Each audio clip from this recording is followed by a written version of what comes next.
নমস্কার বন্ধুরা, আমি আবার একটা কালী পুজোর জন্য নতুন রেসিপি নিয়ে চলে এলাম। সকলের কালী পুজো নিশ্চয়ই ভালো কেটেছে, আমারও ভালোই কেটেছে।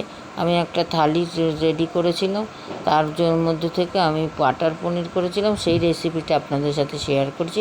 আমি প্রথমে 200 পনির নিয়ে পনিরকে পিস পিস করে কেটে আমি সাদা তেলে, পনির রান্না করতে সাদা তেল ব্যবহার করতে হয়, সাদা তেলে ভেজে নুন জলে ভিজিয়ে রেখেছি। তারপর আমি একটা মশলা করেছি, কাজু বাদাম, পোস্ত, 4 কোয়া আদা, 200 পনিরের জন্য 4 কোয়া রসুন, 4 কোয়া রসুন, একটু আদা, পেঁয়াজ, কারণ রসুনের গন্ধটা হলে ভালো লাগবে না খেতে।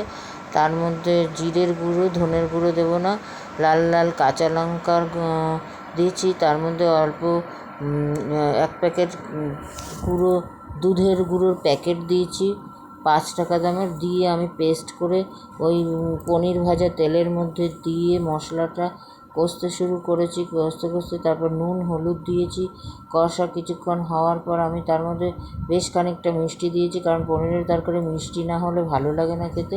মিষ্টি দেওয়ার পর তারপরে আমি ওর মধ্যে আমি পনিরটা দিয়ে নামানোর সময় জল দিয়েছি, অল্প জল দিয়ে ঘন ঘন হয়েছে, তখন আমি নামানোর সময় দুটো পাউচ বাটার দিয়েছি 200 পনিরে। তারপর এটা রুটি, পরোটা, লুচিতে খুবই ভালো লাগে খেতে। আমাদের যেহেতু শ্যামা পুজোর জন্য লুচি করেছিলাম, লুচির একটা থালি, তাই দিয়ে আমরা খেয়েছি, ভীষণ ভালো লেগেছে। আপনারাও করে খেয়ে দেখুন এবং খাওয়ান, গেস্ট আসলেও খুব ভালো লাগবে। আমার চ্যানেলটা লাইক, শেয়ার, কমেন্ট করুন, সাবস্ক্রাইব করুন। দেখা হচ্ছে পরের ভিডিওতে।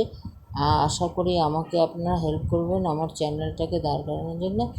বাই।